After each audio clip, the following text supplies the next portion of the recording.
turafise imvo. Ubwa mbere imvo dufise yo kwama dufise ivyizigiro ni Imana imwe dusenga ngaha muri Burundi.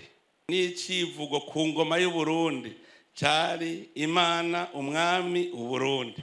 Imana yama iri imbere kuva kera na rindi. Uburongozi kugira ngo ntibutera amacakubiri ubwa mbere n'ubwubakire ku Mana. Tubanze tumenye ko Imana ifise ikibanza ca mbere. Uburundi bwacu rero twebwe Imana yaratwiyeretse, ico ni cambere kiduha ivyizigiro. Ikigira kabiri ni yerekwa twarose. Abarundi bararose yerekwa kuva kera na rindi. Abarundi bavuga ngo Uburundi igihugu c'amata n'ubuki. Nta mu missionnaire yari bwaze ngo avuge ngo Imana ngo yavuze igihugu c'amata n'ubuki Kanahana. Uburundi abakera bo nyene baca babona bati ni igihugu c'amata n'ubuki, bose baca babyita Uburundi igihugu c'amata n'ubuki. Usomye muri Bibiliya igitabo cyo gusubira mu vyagezwe Deuteronome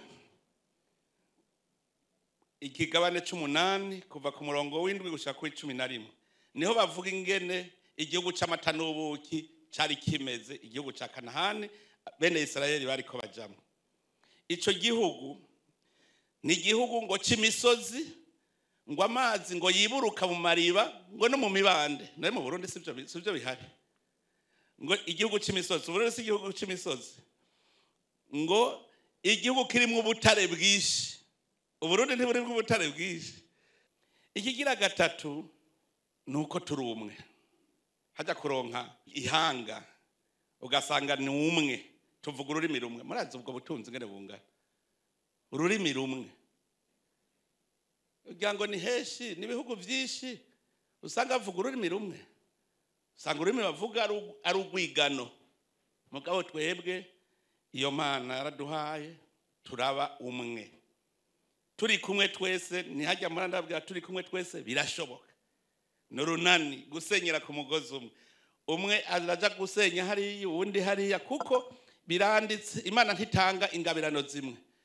Hariho ufise ubwenge bwo kuvura, uwundi akaba umurimyi, uwundi akaba umubaji, uwundi akaba umwubatsi. Muga mwese muriko murakora muhuriza hamwe. Nico gituma urukundo aho hantu hambere rubonekera ni hajya handitse ngo umwe wese nabone ko mugenzi we afise icamurusha. Kuko uri kuramusaba wewe okwanka umuntu ugiye gusaba nawe urafise icumurusha, nawe agira gusabe. Mwese muca mukundana kuko umwe wese akurikije ingabirano yiwe yubaka uwundi, uwundi akubaka uwundi. Ikindi kintu rero kiduha umwizero ni imbona kazoza, la vision. Uri kujahe utazi yaja ntazimira ntanacererwa kuko hashitse hose aba yashitse. Burya kera mu bintu vyatumye rudatera imbere ngaha muri iki gihugu twari tumeze nk'inkoko. Inkoko irasohoka programe yayo ntizi kwiri hariya tayariya, ibonye agatetaha yiruka hariya, yabona kandi ahikiruka hariya. Ariko iyo ufise intumbero vision ubu ufise inzira. Uwavuze uti jewe shaka gushika haje uramenya ko utarahashika, ukamenya vitesse ufata, ico gihe ugenda neza. Twebwe rero twaragize Imana iratwibira iryo banga, iratwereka kuko ntushobora kugira vision utari kumwe n'Imana. Nta numwe azi bizobejo, nta numwe ejo hazoza, nta numwe haza. Mugabo kubera Imana irakubwira iti ngahajya hazoba hameze uku, wemenye ingene uvyipangako. Ndanezerwa cyane kuko nasanze njya mbona kazoza koko yabaye y'Abarundi. Ndaryoherwa iyo mbonye babaye n'igihugu bamwe bo mu rutoki, twara tubago nabo mu rutoki. Uko bariko aravuga ngo imbona kazoza yanje.